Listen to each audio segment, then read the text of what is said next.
a mix of uses.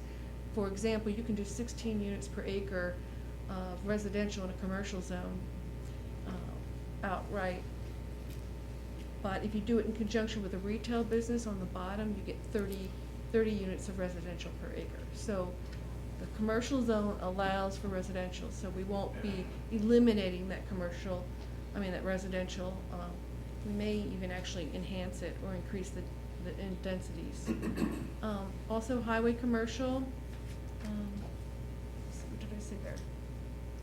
The highway commercial land that we're proposing to rezone is for the preservation of the Parkersville Park. And so then you look at convenience commercial, and there'll actually be no loss of commercial land because of the rezoning of convenience commercial, because we're just proposing to rezone it to community commercial.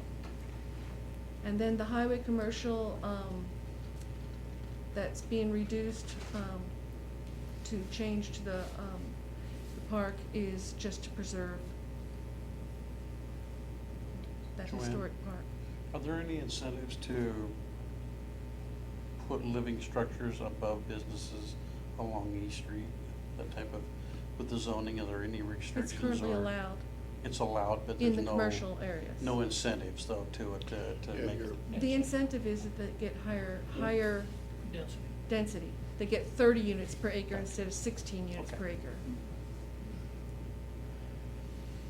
So, and then the retail will get any of the incentives that council's just recently passed. So again, no action required. I just want to give you this presentation. I also want to tell you that there's been lots of interest over the years along East Street for property owners that wanted to rezone. So I think it's a very positive thing, and I think the rezoning, particularly of the industrial land along the highway, will enable us to capture some retail sales that are just driving by the town. Yes, ma'am. So what's the path moving forward, since we have planning commission here? I'm assuming that it'll be going to planning commission Yes. first for evaluation? Yes, the and first step will be a recommendation. notice that'll be sent out to the property owners, and we'll have a comment period. And then the first public hearing will be held before the planning commission. But I wanted to kinda, even though I don't need a decision, I wanted to get a consensus that I'm going the direction that you had desired when we discussed it at council retreat. How long before you think we'll see it back at council? I'm thinking 3-4 months. We have to go through the public process. Planning commission needs to hold their hearings, and they will hold work sessions. They're very thorough. So hopefully, with multiple public hearings, we're hoping to wrap it up inside 2010. Oh, absolutely. Unless, we get to a stall with the decision makers. Everything you said though, there's not gonna be any huge impact on any of the property owners by this change, right? I mean, it shouldn't create a lot of controversy. There could be some perceived impacts, and then there could be neighboring properties that want to remain residential, and they're concerned about a commercial business being next door to them when right now they have a house. So, but I can, just to remind council, where Safeway is today, that whole area was residential, and it was purchased by Mr. Killian piece by piece by piece over the years. Zone commercial. It's zoned commercial now. It was zoned residential.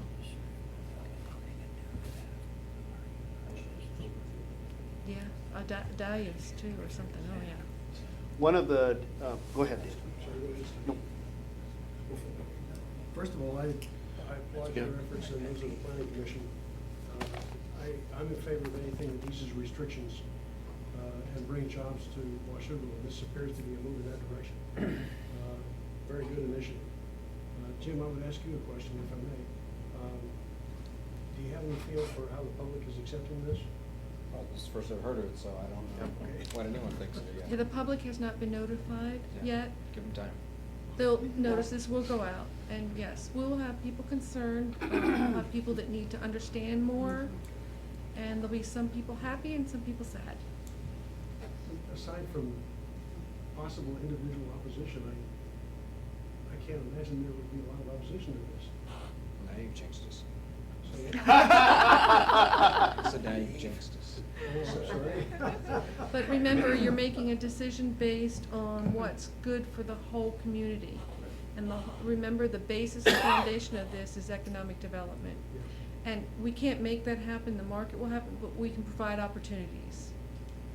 I was just gonna say that I've had discussions with individuals along East Street that are in favor of rezoning to commercial, and that I wanted to make note too that this Mead's Tavern and the Port actually submitted rezone applications this year in order to rezone to commercial, and the Port to the Parks Open Space. So those were the two applications that we received for rezone. And we just rolled them into our city initiative, rather than making them pay for something we were already doing. One of the items that I want to, I guess, sort of caution both the planning commission and the council as we go through this. And it's one of those things that we will be able to control to some degree and not to another degree.